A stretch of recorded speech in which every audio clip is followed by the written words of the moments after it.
Friends welcome to our channel. ఈరోజు ఈ వీడియోలో మనం ఇంటర్ ఫస్ట్ ఇయర్ మ్యాథ్స్ ఏలోని 10th chapter properties of triangles త్రిభుజ ధర్మాలలోని ఎక్సర్సైజ్ 10 నుండి క్వశ్చన్స్ చూద్దాము. ప్రీవియస్ వీడియోలో 9th క్వశ్చన్ వరకు ఎక్స్ప్లెయిన్ చేశాను. ఈ వీడియోలో 10th క్వశ్చన్ నుండి చూద్దాం. సో 10th క్వశ్చన్ చూడండి ఏమి ఇచ్చాడో. If 4, 5 are two sides of a triangle and included angle is 60 degrees then find its area అన్నాడు. ఇక్కడ ఒక ట్రయాంగిల్ వాటి యొక్క 2 సైడ్స్ ఇచ్చాడు అనమాట. అలానే ఒక యాంగిల్ కూడా ఇచ్చాడు. దాని ఏరియా అనేది మనల్ని ఫైండ్ అవుట్ చేయమన్నాడు. ఓకేనా. సో ఒక ట్రయాంగిల్ తీసుకున్నాం అనుకోండి. ఓకే, సో ఇది ఒక ట్రయాంగిల్. ఓకేనా. సో వీటి యొక్క సైడ్స్ అనేవి మనకి ఇచ్చాడు.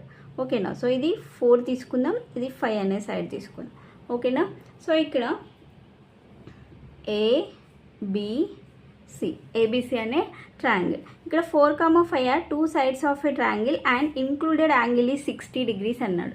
ఈ 2 sides included angle అంటే ఈ సైడ్ ఈ సైడ్ ఇవి రెండు కూడా మీట్ అయ్యే దగ్గర యాంగిల్ అనేది ఎంత ఇచ్చాడు? 60 degrees ఇచ్చాడు. అంతే కదా. ఇక్కడే కదా 60 degrees మనం తీసుకునేది ఇంక్లూడ్ యాంగిల్ అన్నాడు కాబట్టి. అయితే దీని ఒక ఏరియా అనేది మనల్ని ఫైండ్ అవుట్ చేయమన్నాడు.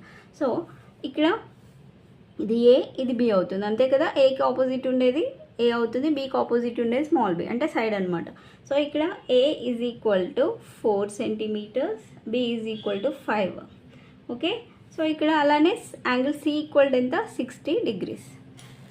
సో ఏరియా ఎలా కనుక్కుంటాం మరి? Area of triangle is equal to half AB. ఇక్కడ సైడ్స్ ఏమేమి ఇచ్చాడు? ఏబి కాబట్టి ఆఫ్ ఏబి. ఏబి యాంగిల్ అనేది ఎక్కడ ఉంది? సి దగ్గర ఉంది కాబట్టి సైన్ సి తీసుకుంటున్నాం. ఓకేనా.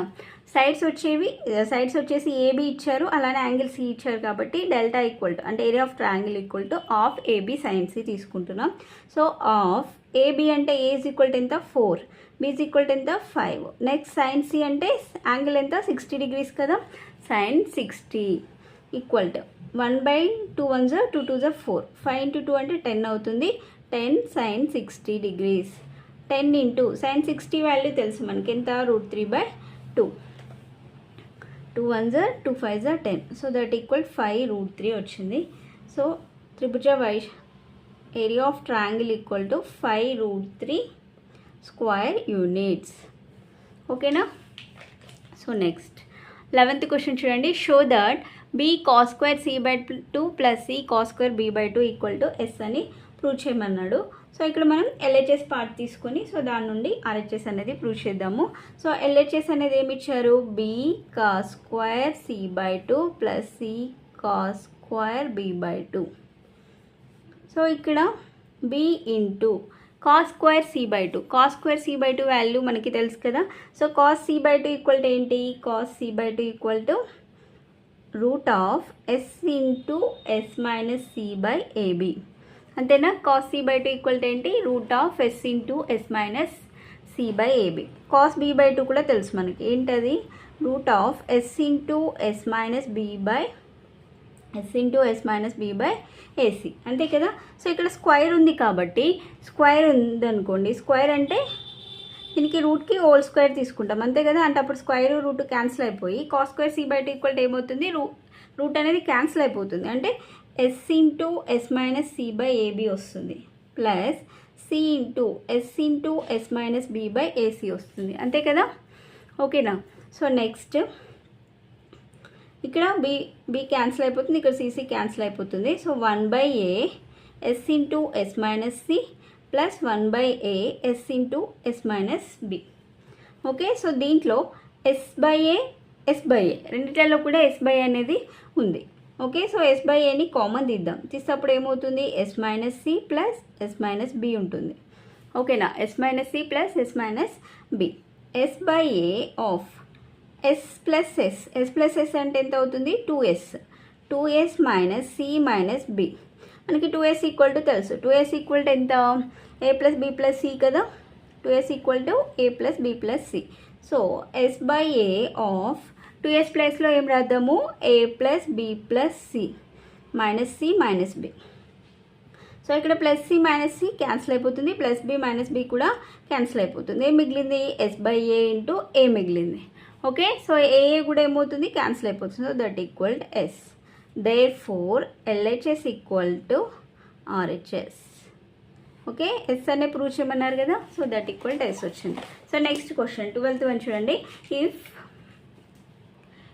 A by cos A equal to B by cos B equal to C by cos C, so then show that triangle ABC is equilateral అన్నాడు. ఇక్కడ ABC ట్రయాంగిల్ అనేది ఈక్విలేటరల్ ట్రయాంగిల్ అని మనల్ని ప్రూవ్ చేయమన్నాడు. ఓకేనా, so first వాళ్ళు ఇచ్చింది రాద్దాం. A by cos A equal టు ఏమవుతుంది, B by cos B అని ఇచ్చాడు. B by cos B equal to C by cos C అన్నాడు. సో ఇక్కడ మనకి A equal to B equal to C equal to తెలుసు. ఓకేనా, A equal to B equal to C equal to ఏంటి, A by sine A equal to 2R, B by sine B equal to కూడా 2R, C by sine C equal to కూడా 2R కదా, అంతేనా. Okay, so దీంట్లో A equal టు ఏమవుతుంది 2R sign A, B equal to 2R sine B, C equal to 2R sine C, అంతేనా. So ఆ A ప్లేస్లో ఇది రాద్దాం, 2R sin A by cos A equal to B equal టు ఏమవుతుంది 2R sin B, 2R sin B by cos B equal to C equal 2R sin C by cos C. ఓకేనా, so next 2R cancel అయిపోతుంది, మూడిట్లలో 2R ఉంది కాబట్టి cancel అయిపోతుంది. So ఇంకేం మిగిలింది ఇక్కడ, sine A by cos A equal to sine B by cos B equal to sine C by cos C. So sine by cos అంటే టాన్కి ఈక్వల్, అంతే కదా. సో అంటే ఏమవుతుంది, tan A equal to sine B by cos B అంటే tan B equal to sine C by cos C అంటే tan C. ఓకేనా, so tan A, tan B, tan C వచ్చింది. సో ఈ మూడిట్లలో కూడా టాన్ ఉంది కాబట్టి టాన్ అనేది క్యాన్సిల్ అయిపోతుంది. సో ఏమొచ్చింది, A equal to B equal to C వచ్చింది. అంటే 3 యాంగిల్స్ ఈక్వల్ అనేది ఎప్పుడు అవుతుంది, అది ఈక్వలేటెడ్ ట్రయాంగిల్ అవుతేనే 3 యాంగిల్స్ అనేవి ఈక్వల్ అవుతాయి. So therefore triangle ABC is a equilateral triangle. ఓకేనా, సో అదే కదా వాళ్ళు ప్రూవ్ చేయమనింది. ఓకేనా అండి, సో నెక్స్ట్ వీడియోలో రిమైనింగ్ సమ్స్ అనేవి ఎక్స్ప్లెయిన్ చేస్తాను. వీడియో కనుక మీకు నచ్చినట్లయితే ప్లీజ్ లైక్ చేయండి, షేర్ చేయండి, సబ్స్క్రైబ్ చేసుకోండి. Thanks for